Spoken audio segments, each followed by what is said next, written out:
Bom dia, nós vamos dar início à nossa aula de tabela periódica, parte 3. Bem, na última aula nós falamos sobre as propriedades periódicas e agora vamos falar da nossa última propriedade, que se chama afinidade eletrônica ou eletroafinidade. O que é eletroafinidade? Nada mais é que a quantidade de energia que o átomo perde no seu estado gasoso para ganhar um elétron. Tá? A gente pode entender esse conceito analisando essa reação. Então, o átomo, para ganhar um elétron, virar um íon, tá ganhando carga negativa, nesse caso ele vai virar um ânion, ele vai ganhar energia. Essa quantidade de energia é chamada de eletroafinidade. E como a eletroafinidade cresce no decorrer da tabela periódica? Cresce para a direita e para cima. Mas por quê? Vamos novamente relacionar com o raio. Um átomo pequeno, o núcleo atrai mais esses elétrons. Então, posso falar que esse átomo, ele gosta de ganhar elétron. Então, essa eletroafinidade vai ser maior. Quando o átomo ganha esse elétron, ele perde uma quantidade maior de energia, tá? Então, um átomo menor, eu tenho uma eletroafinidade maior. Ou seja, o raio é inversamente proporcional à afinidade eletrônica. Quanto maior o raio, menor a afinidade eletrônica. Então, se o raio cresce para baixo e para a esquerda, a afinidade eletrônica cresce para a direita e para cima, tá?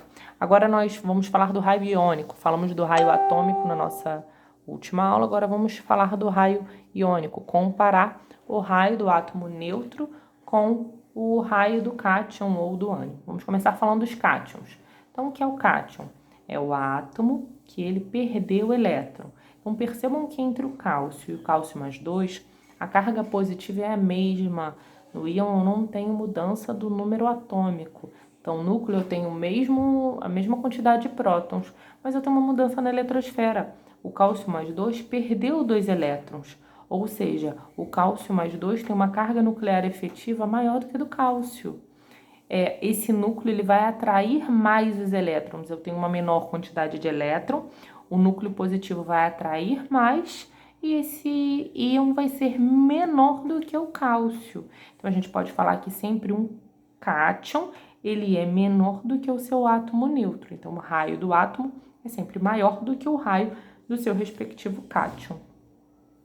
Já o ânion, ele tem uma quantidade maior de elétron. Então, o cloro menos 1 tem a mesma quantidade de prótons no núcleo, mas aqui tem um elétron a mais, tá?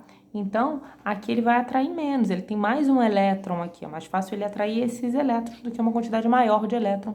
Por isso, o ânion vai ser sempre maior do que o seu átomo neutro. Então, o cloro menos 1, ele é maior do que o cloro 0, tá? Então, vi um ânion e um átomo neutro, isso do mesmo elemento químico, o seu ânion sempre vai ser maior. Eu construí uma tabela periódica para vocês com a distribuição eletrônica. Na nossa última aula, eu mostrei para vocês, a gente falou da distribuição e da tabela, mas eu mostrei para vocês que na tabela periódica a gente tem algumas áreas, tá? Então, a gente tem uma área que é S, aqui é P, aqui é D e aqui é F, né? São duas linhas aqui, tá bom? Aqui eu tenho o hélio, que também é S. Se você ficar com dúvida na hora você tiver que descobrir onde termina cada subnível, só você lembrar. No S, cabem 2 elétrons, P, 6, D, 10, F, 14, tá? Então, onde eu tenho, nessas você tem que saber dividir certinho. No S cabem 2. Em qual tem 2 colunas? É aqui. Então, S1, S2. Então, todo mundo que termina nessa coluna termina com a configuração S1. Todo mundo que termina nessa coluninha aqui, S2.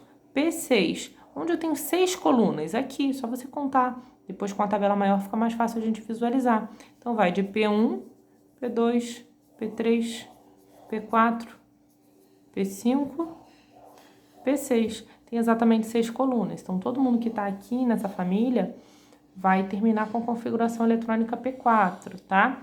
Dependendo da posição, eu sei, então, dependendo da coluna, qual vai ser a configuração eletrônica, tá? D10, aqui eu tenho exatamente 10 colunas. Então, vai do D1, D2, D3, até o D10. E no F aqui eu tenho 15, tá? Vai do F1 até o F14. E depois a gente tem um quadradinho que eu vou explicar melhor sobre ele, que na verdade ele tá representando um quadrado de dentro da tabela, tá bem? Daqui a pouco a gente vai entender melhor os elementos de transição. Vamos voltar lá para a nossa imagem da tabela completa. Então, olha só, você quer montar a sua tabela, você quer identificar a distribuição eletrônica a partir da posição na tabela. Então, primeiro, área S, P, D, F. É até interessante tentar fazer, tá? Um exercício legal para vocês entenderem melhor e montar essa tabela, tá? Dá um trabalhinho, mas vale a pena. Então, primeiro bota S aqui em tudo, P em tudo, D e F, tá? Aí você vai separar no S, aqui todo mundo S1 e aqui todo mundo S2. Então, essa coluna toda S1, aqui todo mundo S2. No P cabem 6, aqui todo mundo P1, aqui P2, P3, P4, P5, P6. Exceção, o L, número atômico 2, configuração eletrônica 1S2. E no D, vai de D1 até D10. Todo mundo D1, e a gente vai falar desses dois quadradinhos, D2, D3 até D10. E o número que vem na frente? O número que vem na frente é o número de camadas. E a gente sabe o número de camadas pelo período. Estão lembrados? A gente falou na primeira aula de tabela periódica. O período representa o número de camadas. Então, todo mundo que está... e os períodos são as linhas, né? Todo mundo que está no primeiro período tem uma camada. Então, vai começar com o número 1. Todo mundo que está no segundo período tem 2 camadas. Vai começar com o número 2. Terceiro período, 3 camadas. Mas tem um detalhe importante. Nos elementos de transição, vai ser um pouquinho diferente. O elemento de transição tem sempre uma camada a menos do que o período. Presta atenção nisso. Então, aqui, 4 camadas, porque está no quarto período. Período é o número de camadas. Quando você chega num elemento de transição, os elementos de transição são os elementos que estão nessa área aqui, na área D, tá? Esses daqui também são de transição interna. Então, eu vou começar falando dos elementos de transição externa. Eles sempre vão ter uma camada a menos do que o número do período, tá? Então, quarto período tem 4 camadas para um elemento representativo. Chegou no elemento de transição, vai ser esse número menos 1. Então, todo mundo aqui tem 3, tá bom? Então, quinto período, 5 camadas, vou colocar o 5 na frente. Mas no elemento de transição, dos elementos de transição, vou ter uma camada a menos, coloco 4. Sexto, a mesma coisa, aqui todo mundo 5. Sétimo, a mesma coisa, elemento de transição você vai colocar todo mundo 6, beleza? Então, assim você consegue prever a distribuição eletrônica pela posição do elemento na tabela periódica. E os elementos de transição externa? Bem, eu tenho aqui, esse quadradinho, ele corresponde a toda essa linha na tabela periódica. Então, a tabela periódica é a ordem crescente de número atômico. Quando você chega nesse elemento, a gente dá continuidade aqui, esse quadrado, é toda essa linha. Então, você para esse daqui, fala todo mundo que tá aqui, depois você volta a contar por aqui, tá? Essa é a ordem, a mesma coisa nesse segundo quadrado. Você chega a esse elemento, a ordem crescente de número atômico, o próximo elemento químico é esse daqui. Então, esse quadradinho corresponde a toda essa série. Tá bom? Todo mundo que tá nesse quadradinho, todos os elementos que estão nesses dois quadrados, eles vão terminar com o subnível F, tá bom? Vai do F1 ao F14, menos esses dois últimos que eu já vou falar. Aqui, ele vai ter, agora é um a menos. Os elementos de transição, eles já não têm uma camada a menos do que os elementos representativos. Então, se aqui tem 4 camadas, elemento de transição vai ter 3. Os elementos de transição interna, eles vão ter um a menos do que os elementos de transição externa. Então, olha só, se aqui tem 5, o elemento de transição interno vai ter 4, um a menos do que ele. Então, pensa assim, elemento representativo, 6. Fui para a transição externo, 5. E para a transição interno, 4. Então, 4, área F, do 1 ao 14, tá? E aqui, elemento representativo 7. Elemento de transição externo, 6. E o transição interna, que tá aqui nesse quadradinho, todo mundo vai ter um a menos do que o 6. 5. Olha só, todo mundo com 5. Tá bom? Vou de 1 a 14. O que tem que ter cuidado? Esse último aqui. Esse último, gente, esses dois últimos, eles representam exatamente esses quadradinhos. Qual deveria estar aqui? Pensa o seguinte. Se aqui é 5D2, aqui vai ser o 5D1. É o último da série, 5D1. E aqui, se aqui é o 6D2, aqui seria o quê? 6D1. É o último da série, tá bem? Então, se você fosse preencher essa tabela, o que a gente estava fazendo? Qual seria o elemento para estar aqui pela configuração eletrônica? Área D1. Tá na sexta.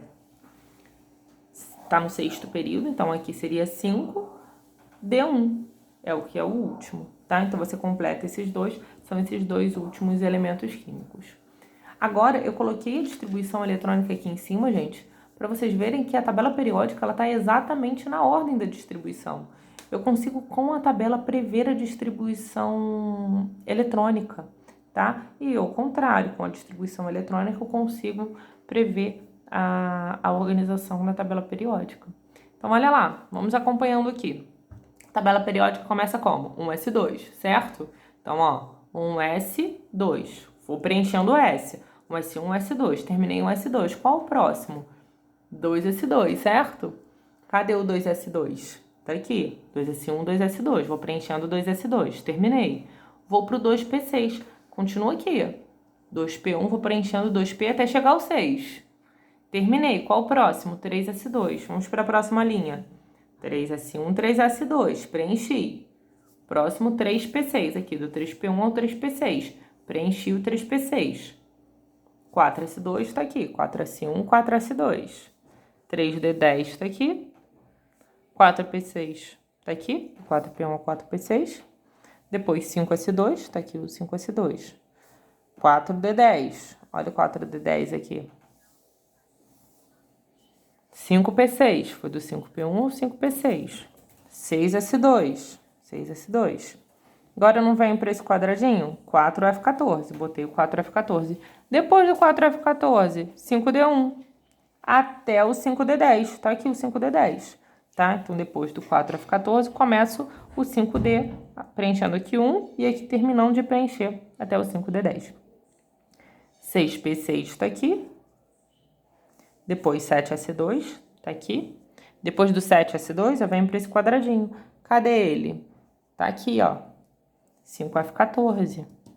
Depois do 5F14, tem o 6D10. Comecei a preencher com 6D1, continuo até 6D10. Depois 7P6, tá aqui. Então, é exatamente a ordem da distribuição eletrônica, tá? Fica mais fácil a gente entender tanto a distribuição como a tabela periódica. Encerramos, então, aqui a nossa aula de tabela. Qualquer dúvida, vocês podem me enviar.